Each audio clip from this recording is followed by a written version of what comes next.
I met John when I was 23, arranging white roses for a wedding I wasn't invited to. He walked into the shop with dirt under his fingernails and a smile that suggested he knew something I didn't. He wanted tulips, not roses, not lilies, tulips. For his mother, he said. It was November. I told him tulips were expensive out of season. He said he'd pay whatever it cost. I should have recognized the pattern then. Money spent for appearance, gestures that looked generous but cost him nothing he couldn't recover. We married 18 months later, small ceremony, I paid for half. His mother gave us her blessing and a lecture about fiscal responsibility that John ignored and I memorized. She talked about her own marriage, about boundaries with family, about the difference between helping and enabling. John rolled his eyes. I took notes mentally. The business started in our garage, Green Hill Gardens, joint ownership, joint labor, joint dreams. I handled the books because I was better with numbers. John handled clients because he was better with charm. The division felt natural, efficient, like we were building something that would last. It worked until it didn't. Year 1 was profitable, modest but growing. We handled small weddings, funeral arrangements, the occasional corporate order. I tracked every expense in a ledger I kept on the kitchen table. John teased me about it, said I was too careful, too worried, said we should enjoy the success instead of constantly analyzing it. I kept tracking anyway. Year 2, we expanded into landscaping contracts, John's expertise, office parks, apartment complexes, homeowners who wanted magazine-worthy yards. The revenue increased. So did the expenses. Equipment, employees, materials.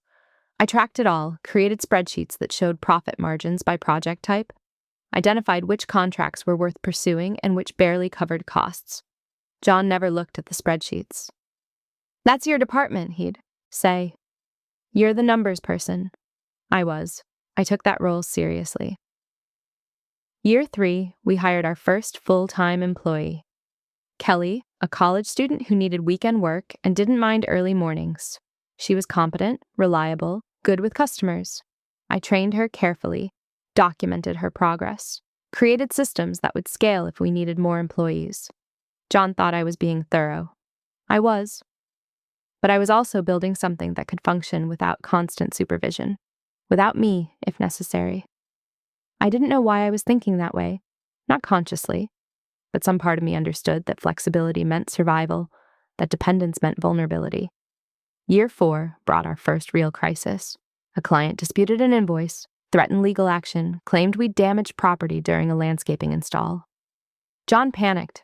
I pulled documentation, photos taken before, during, and after the work, signed contracts, email confirmations of every decision. The client's lawyer took one look at my files and advised settlement in our favor. John was relieved. I was educated. Documentation wins arguments. Preparation prevents disasters. Evidence matters more than emotion. I started photographing everything, every contract, every receipt, every email. I bought a scanner and digitized our business records going back to day 1, created backup systems, physical files in a safe at home, digital copies on an encrypted drive, cloud storage under an account only I controlled. You're paranoid, John said when he saw me scanning old receipts. I'm careful, I corrected. There's a difference.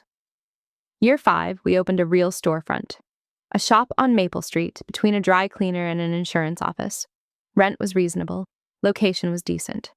I designed the interior myself, soft green walls, white shelving, an antique counter I'd found at an estate sale and restored personally. John built the raised beds out back for seasonal displays. We worked, together, seamlessly. He created beauty. I created structure. The combination worked. We were profitable, not wealthy, but stable. The kind of stable that lets you think about children, about upgrading from the apartment to a house, about building a future that extends beyond the next quarter's revenue. John started talking about expansion. A second location, maybe, or diversifying into event planning. I wanted to wait. Build up the savings account first, make sure we could handle a bad season or equipment failure. We compromised by doing nothing, which felt safe. Then Deborah called. I'd met John's sister twice, once at our wedding, where she wore white despite not being the bride, and made comments about how simple our ceremony was. Once at a family barbecue where she spent 3 hours explaining why her marketing degree from a state school was equivalent to an MBA from anywhere prestigious. She lived 2 states away with a man she called her partner, but never married, doing Something vague in social media consulting that seemed to involve a lot of posting and very little income. She was pregnant. 7 months. The father was gone. Not dead, just gone. Deborah had a way of explaining things that made her sound like a victim of circumstance rather than an adult who made choices. The father had been emotionally unavailable and not ready for commitment, and toxic in ways she hadn't recognized until it was too late. She needed help. Just temporary, just until she got back on her feet. Maybe 6 months, John said. She can stay in the spare room. The spare room that was supposed to become a nursery. The spare room where I kept inventory overflow and my crafting supplies and the boxes of childhood things I hadn't looked at in years, but couldn't throw away. I looked at John. He looked hopeful, certain, like this was obviously the right thing to do, and I'd obviously agree. 6 months, I said.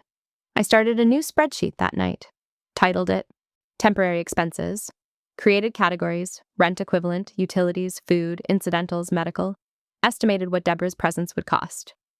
Then I created a second spreadsheet, titled it Deborah Actual, started tracking real expenses the day she arrived. I didn't tell John about either spreadsheet, I just tracked, silently, methodically, because I'd grown up poor and poor people count everything. We track receipts, we know exactly what we spend and what we owe and what we can afford to lose before it destroys us. It's not paranoia, it's survival. Deborah arrived on a Tuesday with 4 suitcases and a certainty that she was doing us a favor by accepting our help. She was beautiful in that way that required constant maintenance. Bleached hair, artificial nails, eyelash extensions that looked like spider legs. 7 months pregnant, she looked simultaneously vulnerable and demanding, a combination that made me feel guilty for every uncharitable thought. She set up the spare room like a hotel, her things everywhere. My boxes stacked in the garage next to John's equipment, getting dusty and forgotten. She asked if we had better hangers. We didn't. She bought some and left the receipt on the kitchen counter.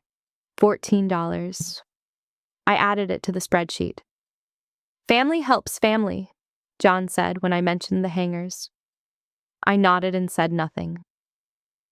Deborah had opinions about everything. Our furniture was dated. Our kitchen was inefficient. The neighborhood was transitional, which I think meant not expensive enough for her standards. She offered unsolicited advice about the business, about marketing strategies she'd studied in school, about social media presence and brand identity. I smiled and nodded and ignored her. John thought I was being accommodating. I was being strategic. Arguing would make me the villain. Silence made me invisible. Invisible people can observe without interference. The baby arrived early, a girl. Deborah named her Ashley without consulting anyone, without even pretending to want input. The hospital bills went to our address because Deborah didn't have insurance and no permanent address to use. John paid them. $2,300 for a birth that wasn't his responsibility. I added it to the spreadsheet. It's temporary, he said, just until she gets sorted out. I nodded and updated my projections for how long temporary would actually last. Ashley screamed, constantly. The kind of screaming that suggested rage rather than discomfort. Deborah couldn't handle being alone with her, so she brought her to the shop. I'd hold Ashley while trying to design funeral arrangements, bouncing this furious infant while Deborah scrolled through her phone, looking for jobs she never applied for. Kelly quit. She said it was school, but I saw her working at the coffee shop 3 doors down 2 weeks later. She wouldn't make eye contact when I walked past. I didn't blame her. I wanted to quit. 2.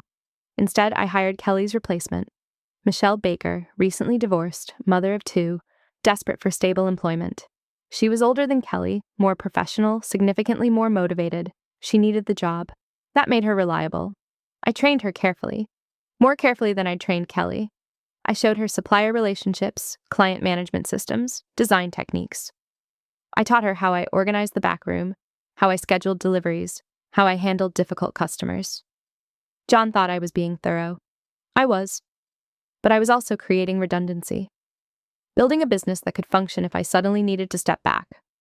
Or step away entirely. 6 months became 8, 8 became a year. Deborah got a part-time job at a call center and quit after 3 weeks because they didn't respect her expertise. She started an online boutique that required startup capital. She asked John for help. He gave it to her without asking me. I found the paperwork by accident. Looking for our quarterly tax documents, I discovered a loan agreement. $15,000. John's signature. Deborah's business plan, 3 pages of vague marketing language and optimistic revenue projections with no supporting data. My name was nowhere on the document. I didn't confront him, not yet. Instead, I photographed every page, saved it in 3 locations, physical copies in the safe, digital backup on an encrypted drive, cloud storage. Then I added it to the spreadsheet, created a new category. Unauthorized loans. The total was approaching $40,000. 1 year. $40,000. It's a solid investment, John said when I asked casually about the loan. She's got a real business plan. I saw the plan, I said. It's 3 pages. She knows what she's doing. She has a degree in marketing. Has she ever run a business? Everyone has to start somewhere. I nodded, smiled, walked away. I went to the library that afternoon, checked out 3 books on business law, read them carefully, took notes, focused on sections about LLCs, operating agreements, asset protection. Then I enrolled in online business courses, accounting, contract law, business structures. I told John I was improving my skills for the shop. I was, just not in the way he imagined. I learned about limited liability companies, how they protect personal assets from business liabilities, how operating agreements can specify ownership percentages, voting rights, profit distribution, how majority ownership means control even in a 2-person company. I learned about financial documentation standards, what courts consider credible evidence, how to prove misappropriation of funds, how to establish a pattern of financial irresponsibility. I learned while appearing to do nothing but improve myself professionally. The boutique failed in 4 months. The inventory, cheap imported jewelry and mass-produced wall art, sat in our garage in boxes that smelled like factory chemicals. Deborah said she'd sell it eventually, recoup the investment, pay John back. She never did. I added loan default, boutique to the spreadsheet. $15,000 unrecovered. Ashley turned 2. She called Deborah Mama and John Dada. She called me Jessica when she called me anything. Deborah thought it was funny. Kids just say what feels natural, she'd explain, like there was no coaching involved, like a 2-year-old naturally understood complex family dynamics. John thought it was temporary. She'll figure it out when she's older. I thought it was evidence of what they wanted the permanent structure to be. I didn't correct Ashley, I just documented it. Kept a journal of interactions, dated entries, neutral language. Not emotional, just factual. Ashley called John Dada in front of customers today. Deborah smiled and said, she loves her uncle so much. The shop's profits started declining. Not catastrophically, but steadily. Monthly revenue was down 12% compared to the previous year. I analyzed the data carefully. Customer retention was fine. Repeat business was stable. The problem was operational costs. Deborah needed gas money for doctor's appointments. Ashley needed new clothes because she was growing fast. Daycare deposit for a program Deborah never actually enrolled her in. Emergency dental work that insurance didn't cover. Deborah's insurance, which she didn't have. Each request was reasonable in isolation, impossible in accumulation. I started keeping 2 sets of books. The official ones, which John saw, showed normal business expenses and standard overhead. The private ones, which I kept in a locked drawer at home, showed exactly how much money was leaving our accounts for Deborah-related expenses. 18 months, $47,000. I showed John the numbers on a Saturday morning, printed spreadsheets, highlighted categories, bank statements with transfers marked. He, sir, looked at it for 90 seconds. She's family, he said. What do you want me to do? Throw her out? Throw out a child? I want you to set boundaries. You sound like you're in therapy. Maybe I should be. That made him angry. Actually angry, not just dismissive. You knew what you were signing up for when you married me. Family matters. If you can't handle that, maybe you should think about what that means. I thought about it for 3 days. What it meant, what I was handling, what I'd signed up for versus what I was living. The answer didn't change anything except my level of honesty with myself. This wasn't temporary. This was the rest of my life unless I changed it. So I started changing it. I didn't announce my intentions. I didn't threaten or warn. I just started building an exit that looked like normal business development. First, I incorporated Green Hill Gardens as an LLC, researched the process thoroughly, hired a business attorney to draft the paperwork, made sure everything was legally sound. I told John it was for tax purposes and liability protection, Both true, also incomplete. The attorney drew up an operating agreement. Standard structure, she said. Very common for small businesses. I made one modification. Ownership split at 51% to 49% instead of 50-50. Why the split? John asked when I showed him the papers. Someone needs to be majority owner for legal purposes. Makes decision-making clearer. Since I handle the business side, it makes sense for me to have the controlling stake. You still get 49% of profits. Still equal partners in everything that matters. He nodded. It sounded reasonable. It was reasonable. It was also a trap. The operating agreement specified that business assets couldn't be used for personal obligations without unanimous consent of all members. It established that any member assuming personal financial responsibilities agreed to indemnify the company against claims related to those obligations. It created a clear legal separation between business assets and personal choices. John signed it without reading it carefully. He never read financial documents. That was my department. I was the numbers person. He trusted me to handle the boring stuff. I filed the paperwork the same day. Greenhill Gardens, Yals LC, was official. I was majority owner. He'd signed away his leverage without realizing there was leverage to lose. Deborah announced she was going back to school. Online courses in business administration. John thought it was wonderful. She was investing in herself, trying to build a future. I asked how she'd pay for it. She looked at me like I'd suggested drowning puppies. There are grants, she said, programs for single mothers. There weren't, or there were, but she didn't qualify or didn't apply or applied incorrectly. Either way, tuition came from our account, $2,200 per semester. I didn't argue. I added it to the spreadsheet. $51,000, 2 years, every penny documented. I started teaching business courses at the community college. 2 evenings a week, basic bookkeeping and small business management.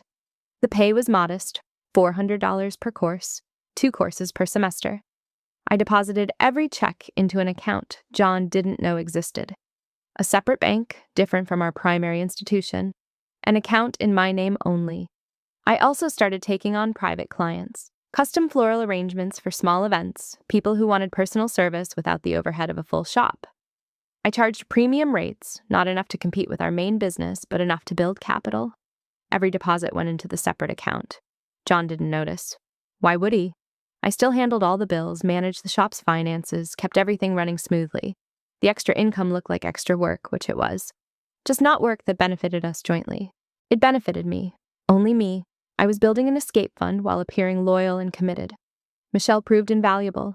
She was competent, professional, increasingly skilled at design work. I gave her more responsibilities, more autonomy, more access to supplier relationships. You're really investing in my development, she said one afternoon. Most places don't train like this. Good employees are assets, I said. Assets appreciate with investment. I taught her everything. How to manage inventory, negotiate with suppliers, handle difficult clients, design for specific occasions. I created systems documentation, written procedures for every aspect of the business. How to open and close the shop, process orders, manage the books. John thought I was being professionally thorough. I was preparing a successor. If I needed to step away suddenly, Michelle could run Greenhill Gardens without me. That was intentional. Ashley turned 3. Deborah suggested we could convert the garage workspace into a second bedroom for Ashley. She was getting too big to share with Deborah. She needed her own space, her own stability. It's our business workspace, I said. You can work at the shop, Deborah said. That's what shops are for. John agreed. Family needed space. The business could adapt. We'd make it work. We converted the garage. John did the drywall himself to save money. I moved my propagation tables and storage shelves to the shop's back room, which meant customers sometimes had to navigate around my supplies. It looked unprofessional. Sales declined another 8%. I documented the decline, created graphs showing revenue before and after the garage conversion, calculated the cost of lost functionality, added it to the growing case file I was building. $58,000, 2.5 years. I met with my first lawyer around this time. Not for divorce, not yet. Just for information. I told her I was concerned about business, asset protection in case of future legal issues. She asked if my husband had any separate debts or obligations. His sister lives with us. He co-signed a failed business loan for her. He's been providing financial support for her and her child for over 2 years. The lawyer wrote something down. How much support? Approximately $58,000 so far. I have documentation. She looked up. You've been tracking it? Every expense, receipts, bank statements, loan agreements, everything. Do you have his signature on any documents that specify this support is temporary or that establish repayment terms? No, it's all been informal, verbal agreements. Has he been acting as a parental figure to the child? Yes. The child calls him Dada. My sister-in-law encourages it. The lawyer leaned back. You need to speak with a family law specialist. This could create dependency issues, potential parental obligations if it goes on much longer, especially if there's no formal custody arrangement with the biological father. There's no biological father in the picture. Everyone has a biological father, he's just not involved. Correct? She slid a card across her desk. Family law specialist. She handles complex custody and financial obligation cases. You should consult with her soon, before any formal parental relationship is established legally. I took the card. Pamela Rogers, attorney at law, family law and divorce. I didn't call immediately, but I kept the card. I continued building my case file, tracking expenses, saving money in the separate account, teaching Michelle more responsibilities, taking on more private clients. I was preparing for war while maintaining perfect peace. John started talking about making things official. Not marriage for Deborah. She wasn't the marrying type, apparently. But guardianship. Maybe adoption. Ashley needs stability, he said. She needs to know who her family is. She has a mother. Deborah's struggling, you can see that. Then Deborah should get help for herself, not restructure Ashley's entire family to compensate. You're being cruel. I'm being realistic. Same thing, apparently. We stopped discussing it, but I knew he hadn't stopped thinking about it. I called Pamela Rogers 3 weeks later, made an appointment, told John I was meeting with a potential corporate client. Pamela's office was in a converted house with parking in back and a waiting room that smelled like coffee and old magazines. She was in her 50s, professionally dressed, with the kind of direct gaze that suggested she'd seen everything and wasn't impressed by much. Tell me about your situation, she said. I did. Everything. Deborah's arrival, the escalating expenses, John's financial support, the failed business loan, the garage conversion, Ashley calling John Dada. I showed her my documentation, the spreadsheet with $58,000 of tracked expenses, photographs of loan agreements, bank statements. She reviewed it for 30 minutes. Then she looked up. This is extraordinary documentation. Most people come to me with vague complaints and emotional grievances. You've built a case file. I keep good records. You do. Now let me explain your legal exposure. If your husband establishes legal parental rights to his sister's child through guardianship or adoption, and you're married at the time, there are scenarios where you could be considered to have assumed parental responsibility as well. Financial responsibility? Potentially, especially since you're commingled financially, which in a marriage you typically are. If you were to divorce, a court might consider your financial obligations to a child he's legally adopted, even if you didn't consent to the adoption. Can he adopt without my consent? Depends on jurisdiction and circumstances. In most cases, if he's married and wants to adopt, your consent would be required. But guardian arrangements can be more informal, especially for family members. And if he just continues acting like a parent without formalizing anything, that creates murkier situations. How much murkier? If it goes on long enough, with enough integration of the child into your household and family structure. There are arguments about de facto parentage or equitable adoption. Courts sometimes recognize parental relationships that exist in practice even without legal paperwork. How long is long enough? Varies by jurisdiction, but generally, continuous support and parental behavior for 3 to 5 years starts creating potential obligations. We're at 2.5 years. Then you're approaching a critical window. If you're going to act to protect yourself, you should do it soon. What would acting look like? She outlined options. Legal separation of assets before any parental relationship was formalized, restructuring business ownership to protect those assets from personal obligations, formal documentation of all financial support provided to establish a pattern of unauthorized use of marital funds, potentially divorce, before any legal guardianship was established. All of this assumes you want to protect yourself, she said. Some people decide family obligations are worth the financial risk. I'm not some people, I said. I can see that. What's your timeline? I don't know yet. But I want to understand my options completely before anything changes. Smart. Here's what I recommend. Continue documenting everything. If your husband tries to formalize any guardianship or adoption, don't sign anything without consulting me first. Consider whether you want to restructure your business assets now, before there's any hint of marital problems. It's easier to do asset protection work when it looks like normal business planning, rather than divorce preparation.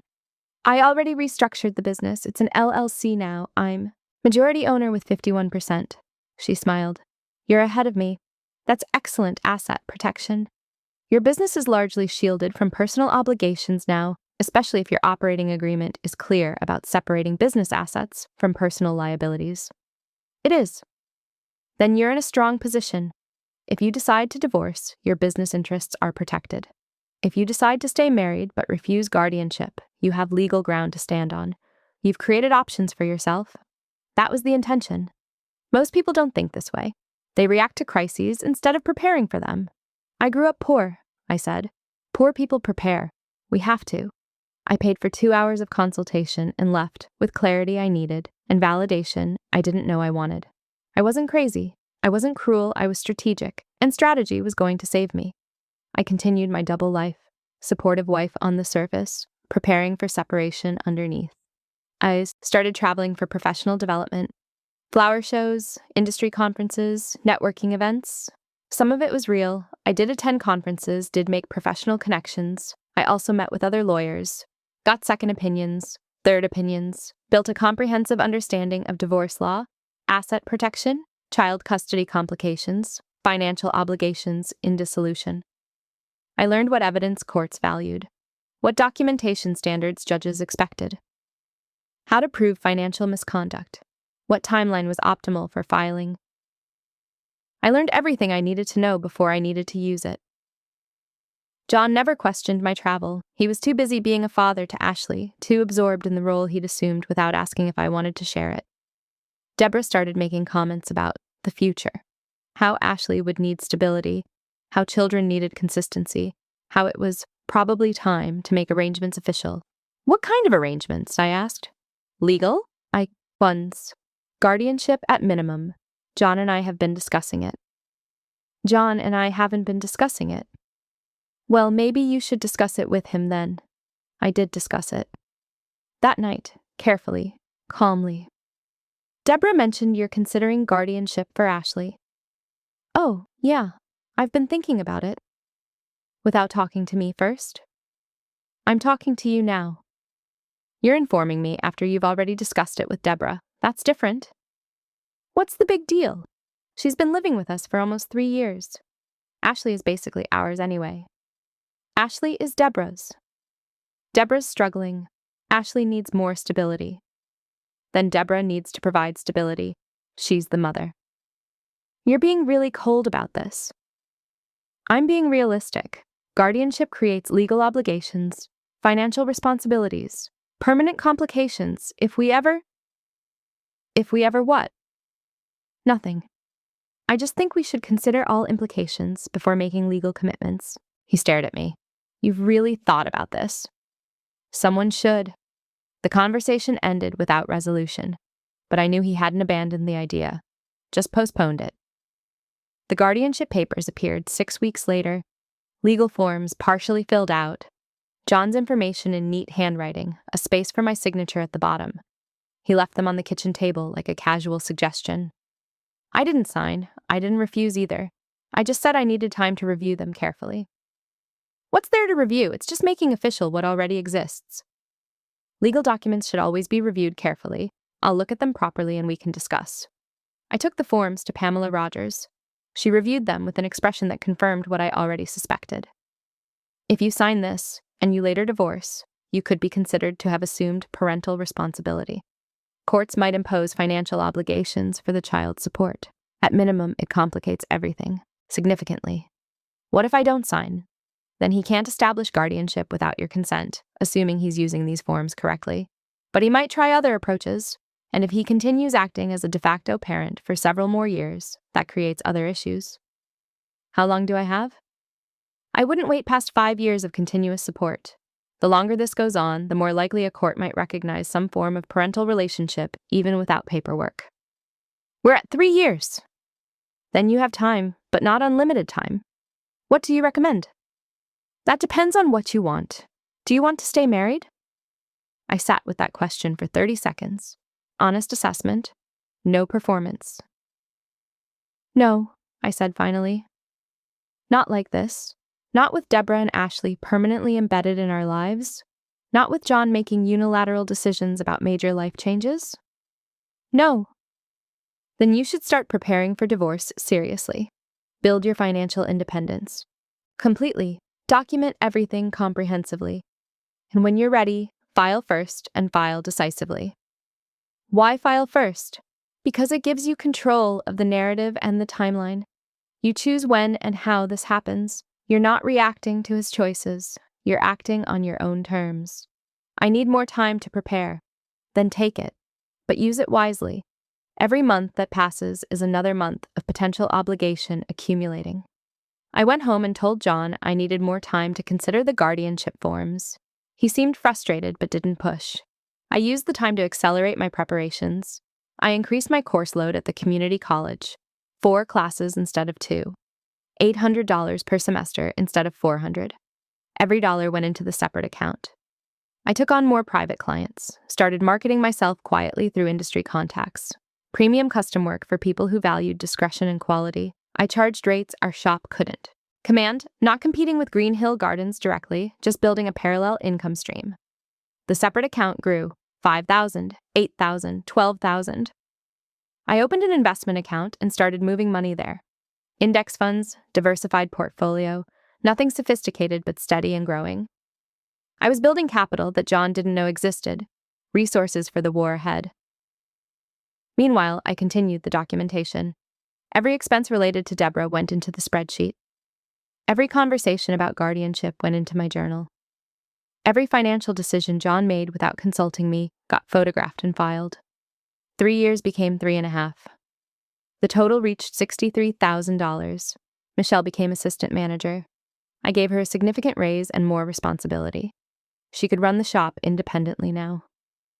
Handle suppliers, manage employees, deal with difficult clients. You're preparing for something, she said one afternoon. We were alone in the back room designing arrangements for a corporate event.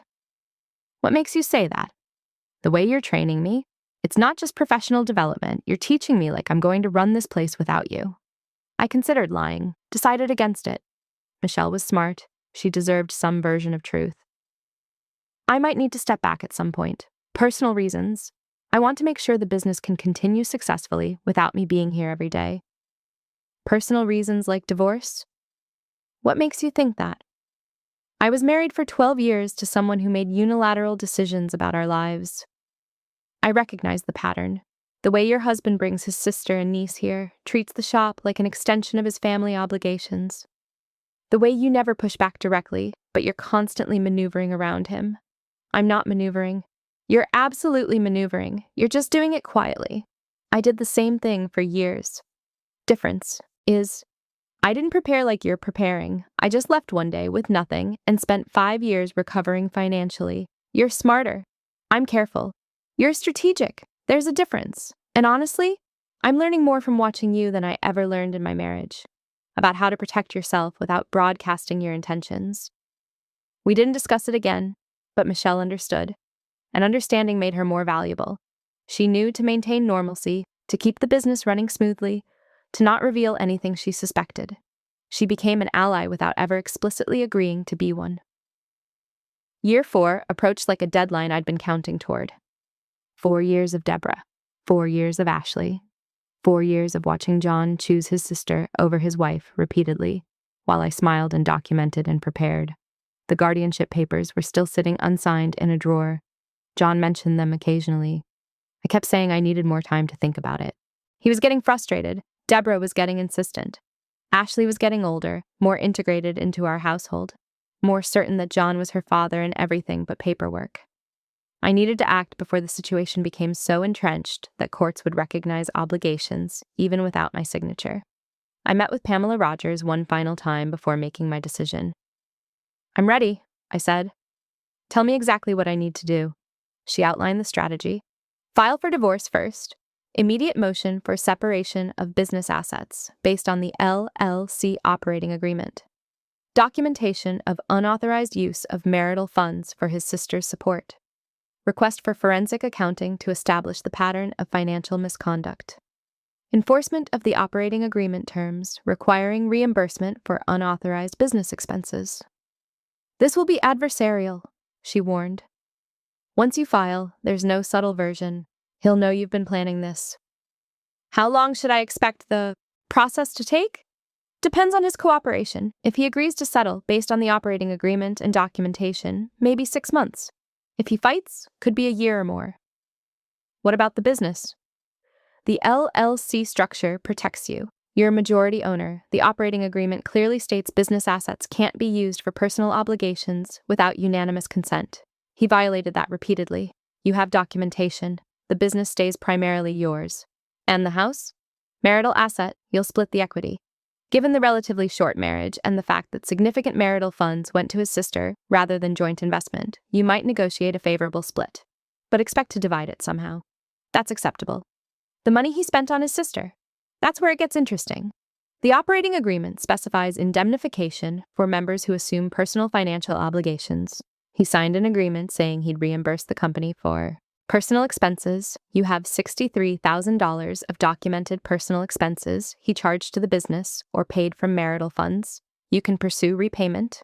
Will I actually recover it? Depends on his financial situation, but you can get a judgment and garnish future income if necessary.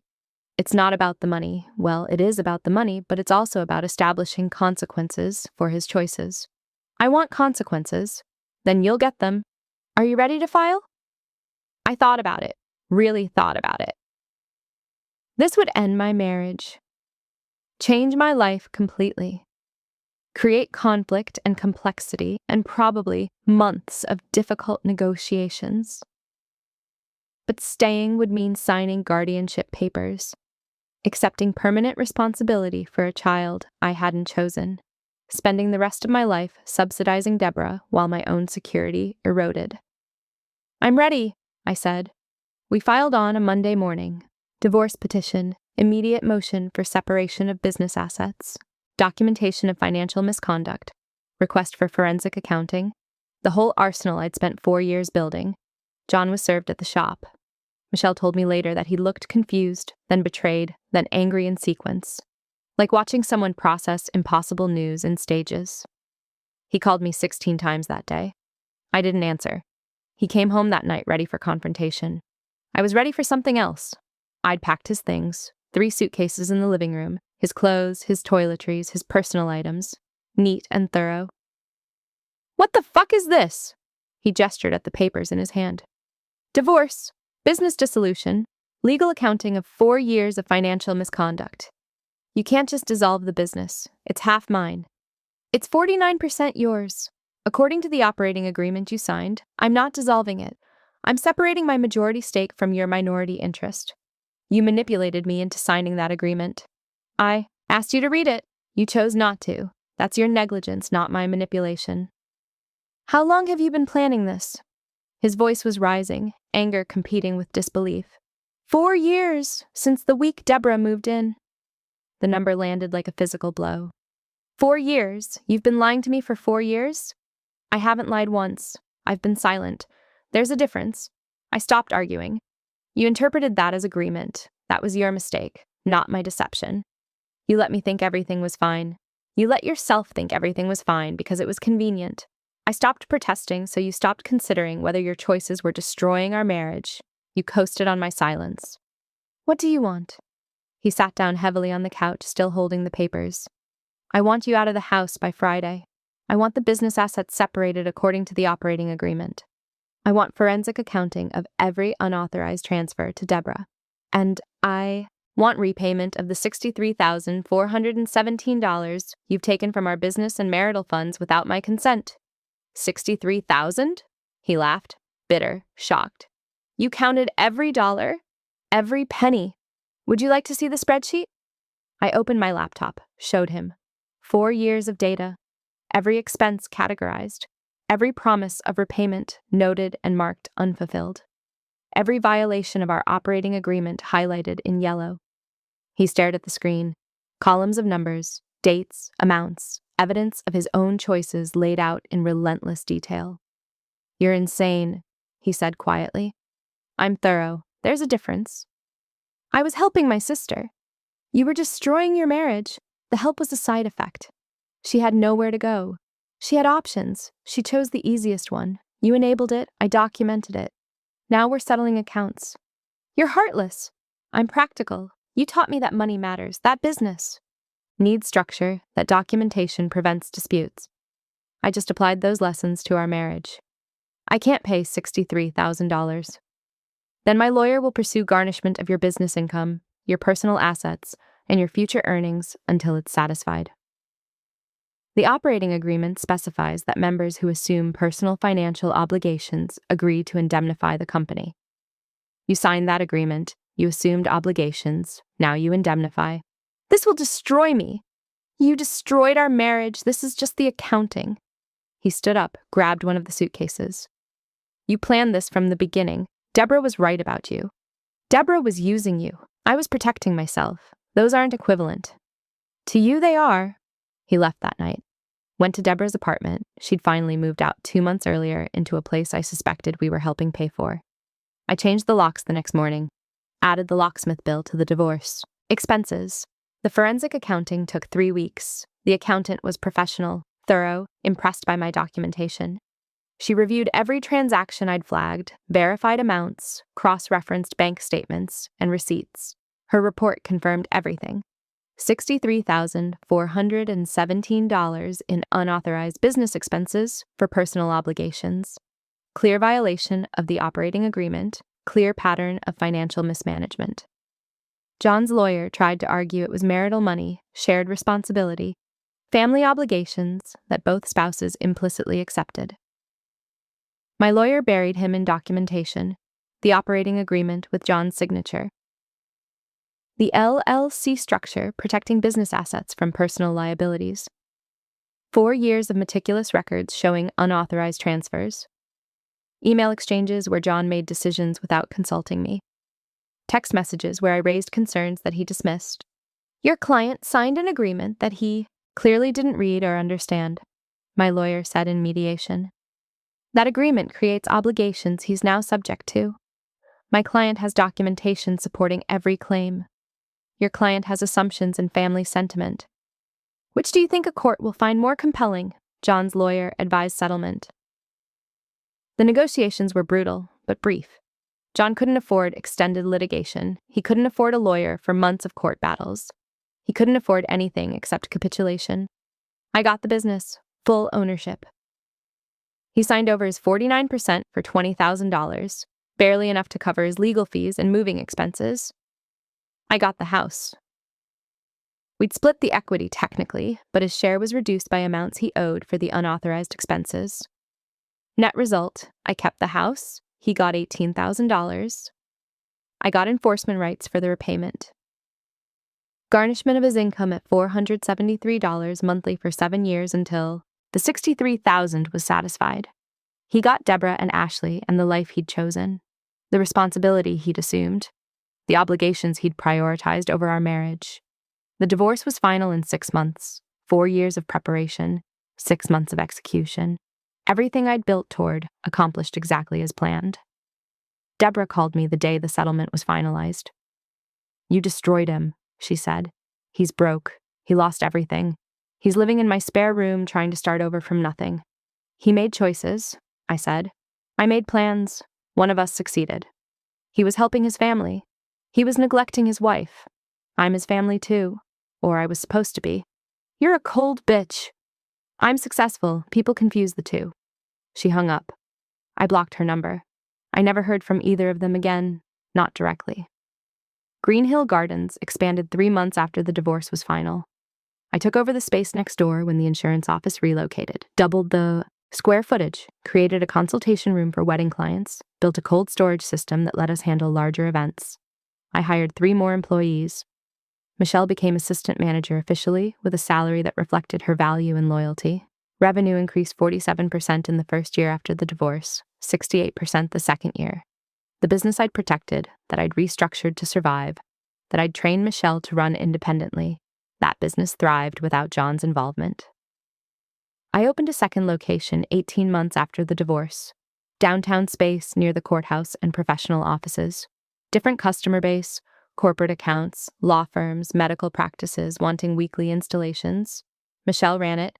I promoted another employee to manage the original location. I spent my time on strategy, growth, expansion planning. 2 locations became 3. 3 became 4 over the next several years. I built an empire from the business John thought we owned together. The business I'd protected through careful planning and ruthless execution. Year 6, post-divorce, I hired a business manager and stepped back from daily operations. Focused on acquisition opportunities and strategic growth rather than day-to-day management. I was wealthy by then. Not just comfortable, actually wealthy. The business generated 7 figures in annual revenue. I took a salary that supported a lifestyle John and I never could have afforded together. I bought a house. Real house, not the starter home we'd shared. 4 bedrooms, home office, garden space where I could propagate rare specimens. I traveled.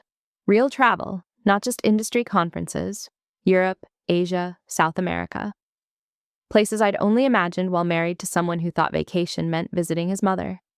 I lived exactly the life I'd planned. The life I'd protected by refusing to sacrifice myself for someone else's version of family.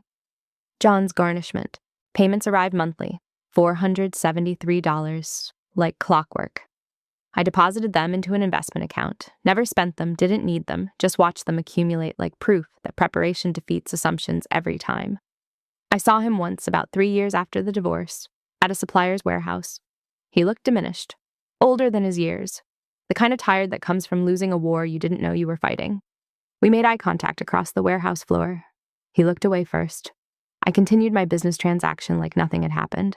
Because nothing had happened, just a random encounter with someone I used to know, someone who'd made different choices than I had, someone living different consequences. I heard through industry contacts that he'd started a new landscaping business, solo operation, competing with our old client base. He was undercutting prices to survive, working longer hours for less profit, struggling to build something without the foundation he'd lost. The business failed within 2 years. Deborah moved back to her home state, took Ashley with her. John followed eventually, I heard, trying to stay close to the child he'd almost legally committed to, the commitment that would have destroyed both of us if I hadn't stopped it. I wondered sometimes if he understood, if he comprehended that the operating agreement he'd signed without reading had actually protected him too, that the financial separation I'd created had let him walk away from our divorce with anything at all rather than nothing. Probably not. People rarely understand their own rescue. Michelle asked me once, maybe 5 years after the divorce, if I ever regretted how things ended. If I wished I'd tried harder to save the marriage.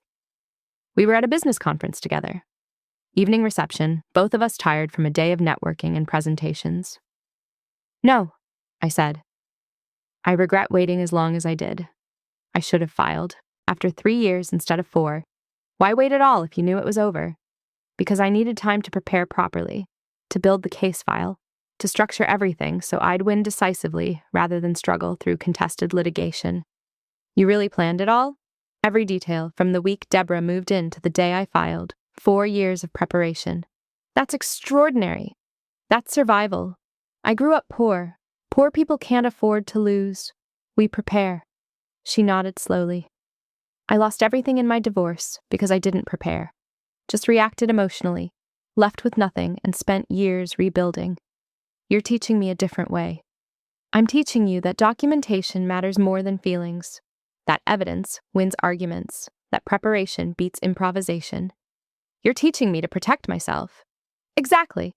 The business continued growing, 7 locations eventually, revenue exceeding $3 million annually, staff of 47 employees across all locations. I became known in the industry, not just locally but regionally. People who wanted premium floral work, who valued quality and reliability, who understood that excellence costs more but delivers more.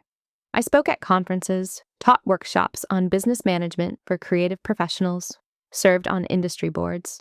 I built a reputation independent of John, independent of Green Hill Gardens' origins, independent of everything except my own competence and strategy.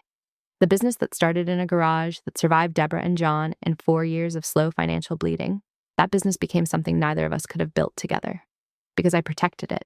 Because I planned. Because I refused to sacrifice what I'd built for someone else's idea of family obligation. Year 8 post-divorce, Deborah tried to contact me. Email this time, not phone. Long message about Ashley, about how she was asking questions, about how John was struggling, about whether I might consider helping. I read it once, deleted it, blocked her email address. I wasn't responsible for Ashley's questions. Wasn't responsible for John's struggles, wasn't responsible for Deborah's guilt or nostalgia or whatever motivated reaching out to someone she'd called a cold bitch 8 years earlier. I was responsible for my business, for the 47 people who depended on stable employment, for the suppliers who relied on our contracts, for the clients who trusted us with their most important events. That was enough responsibility. The expansion into commercial landscaping happened around year 9. Full circle. The thing John had wanted to build, I was building now. Without him, I hired specialists, created a separate division, used the Green Hill Gardens' reputation for quality, but structured it as its own profit center with independent management. It was profitable within 18 months. There was poetry in that, or irony, or justice. I didn't particularly care which. I cared that it worked, that it generated revenue, that it proved the concept John had wanted to pursue, but never could have executed properly. The 10th anniversary of the divorce passed quietly. I marked it privately, pulled out the original operating agreement, the one John had signed without reading, and reviewed it. The document that had saved me, that had created the leverage I needed, that had let me win decisively instead of struggle indefinitely. I'd become majority owner of Green Hill Gardens with that agreement. Built an empire from that foundation, protected everything I'd worked for because I'd understood, before John did, that ownership matters, that structure matters, that preparation matters more than assumption. I framed the operating agreement, hung it in my office at the downtown location. Michelle saw it and asked why I'd frame a legal document. It's not just a legal document, I said. It's proof that preparation beats trust. That's cynical. That's practical. Trust is what you offer people who've earned it. Preparation is what you do for people who haven't. John hadn't earned your trust. John had earned my caution. I just didn't recognize it until Deborah arrived. She studied the framed agreement. You really did plan everything. Everything that mattered, the rest I improvised. Do you ever wonder what would have happened if you'd just talked to him? Explained how you felt? Tried to work it out? I did try. For the first year, he dismissed my concerns as selfishness, said family came first, made it clear that my feelings mattered less than his obligations to his sister. So you stopped trying and started planning. Exactly. Talking only works with people who care about your perspective. John cared about being the generous brother. I cared about protecting what I'd built. Those goals were incompatible. And you chose yourself. I chose survival, which meant choosing myself. Those were the same thing. We didn't discuss it further, but I knew Michelle understood. She lived through her own version, marriage to someone who made unilateral decisions, divorce that left her with nothing, years of rebuilding. She understood that sometimes protection requires planning, that sometimes survival requires silence, that sometimes winning requires preparation that looks like compliance until the moment of execution. Year 12 post-divorce brought an unexpected development, an acquisition offer. A regional floral corporation wanted to buy Green Hill Gardens, all 7 locations, the full client base, the commercial landscaping division, everything. The offer was substantial. More than I'd imagined the business was worth. Enough to retire comfortably, invest conservatively, never work again if I didn't want to. I considered it for 3 weeks, reviewed the proposal carefully, consulted with my business manager, my accountant, my attorney. The corporation wanted to retain current management. Michelle would stay. Most employees would stay. The Green Hill Gardens name would continue. They were buying a successful operation and wanted to maintain what made it successful. I could walk away from daily operations entirely, maintain a consulting role if I wanted, or step back completely. I accepted the offer. The sale closed 4 months later. The business I'd protected, that I'd restructured to survive, that I'd built into a regional empire, I sold it for an amount that made me independently wealthy by any reasonable standard. John's final garnishment payment arrived the same week the sale closed. $473, the last installment of the $63,000 he owed. 7 years of monthly payments, completed exactly on schedule. I deposited it into the investment account where all the previous payments sat. The total had grown to nearly $87,000 with accumulated returns. I transferred the entire amount to a scholarship fund, full-ride business scholarships for women from low-income backgrounds attending community colleges. Because I'd been that woman once, poor, careful, counting every dollar, understanding that preparation was the only insurance poor people could afford. If my documentation of John's financial misconduct could eventually fund someone else's education, that seemed like appropriate poetry. I set up the scholarship fund to operate in perpetuity. The principal would generate enough annual return to fund one full scholarship yearly, forever. One woman every year who wouldn't have to choose between education and survival. That felt like better justice than revenge ever could. Michelle called when she heard about the sale. "You're really leaving?" "I'm stepping back. The business is in good hands. You'll continue running the downtown locations. Everything continues normally. It won't be the same without you. It'll be better. You've been ready to run this operation independently for years. I've just been maintaining oversight out of habit, not necessity. You built this from nothing. I built it from planning. There's a difference. Will you stay in the area?" "For now. I haven't decided what's next." "You'll figure it out. You always do." I appreciated her confidence, and she was right. I would figure it out because I always prepared for the next move before the current situation ended. That was my pattern, my survival mechanism, the thing that had saved me 12 years earlier and continued protecting me now. I received a letter about 6 months after the sale. John's handwriting, no return address. I almost threw it away unopened. But curiosity was a weakness I occasionally permitted myself. The letter was brief. "I heard about the sale. Congratulations. You built something impressive. I understand now what you did, how long you planned, how completely I missed it. You were right about everything. Deborah used me. Ashley isn't my responsibility, never really was. I destroyed our marriage, chasing some idea of family that was never real. I lost the business because I didn't protect it the way you did. You won because you deserved to win. You prepared while I coasted. You documented while I assumed. You protected while I neglected. I'm not asking for anything. Just wanted you to know that I finally understand. You weren't cold. You were smart. I wish I'd been smart enough to see what you were protecting before you had to protect it from me. I hope you're happy. You earned it." I read it twice, felt nothing. Not satisfaction, not vindication, not regret. Just acknowledgement that he'd finally comprehended what had happened, 12 years too late, but comprehension nonetheless. I filed the letter in the safe with all the other documentation. The spreadsheets, the operating agreement, the divorce decree, the final garnishment receipt. Evidence of a war I'd fought and won through. Preparation and patience. Then I closed the safe and didn't think about it again. I was 44 years old, financially independent, professionally accomplished, personally secure in ways I'd never been while married.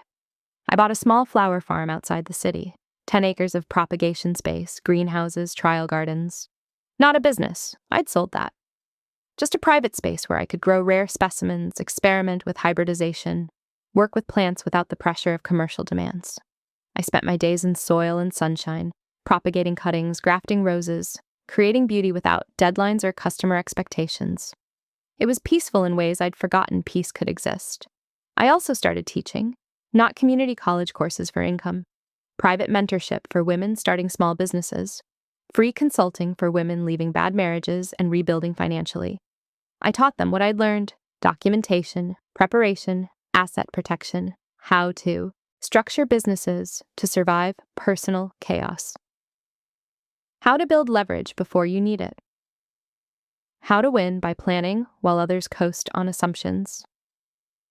I showed them my spreadsheets, the 4 years of documentation that had saved me.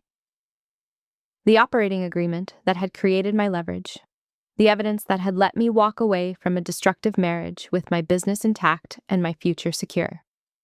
I taught them that cold and strategic weren't insults.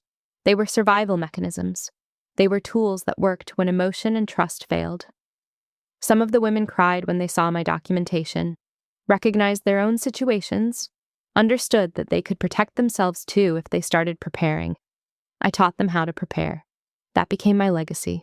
Not the business I sold, not the empire I built, but the knowledge I transmitted to women who needed it, like I'd needed it 12 years earlier. Michelle visited the farm occasionally. We'd walk through the greenhouses, discuss business developments at Green Hill Gardens under its new corporate ownership, catch up on industry gossip. "You seem happy here," she said during one visit. "I seem satisfied. There's a difference." "What's the difference?" "Happy is circumstantial. Satisfied is structural. Happy depends on things going well. Satisfied depends on having built things that can't be easily destroyed." "And you've built that?" "I built it 12 years ago when I started documenting Deborah's expenses. Everything since then has just been execution and expansion." "Do you ever wonder what would have happened if you'd been less careful? Less strategic?"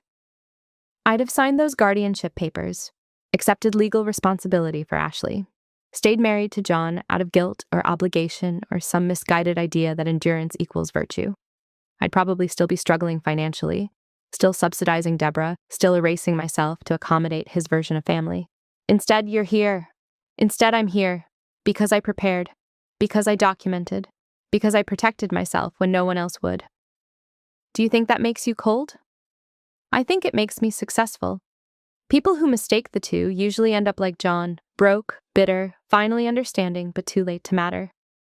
We continued walking through the greenhouses, past rare roses I was propagating, past trial beds of experimental hybrids, past everything I'd built after the business sale. This was mine, completely. Built with money I'd earned by protecting what mattered. Maintained by knowledge I'd gained through strategic planning and ruthless execution. No one could take it. No one could undermine it. No one could assume they had rights to it based on family obligation or emotional manipulation. It was protected, like everything I built, like everything I planned. Because 12 years ago, I'd learned the most important lesson. Documentation beats assumption. Preparation beats trust. Evidence beats emotion. And I'd never forgotten.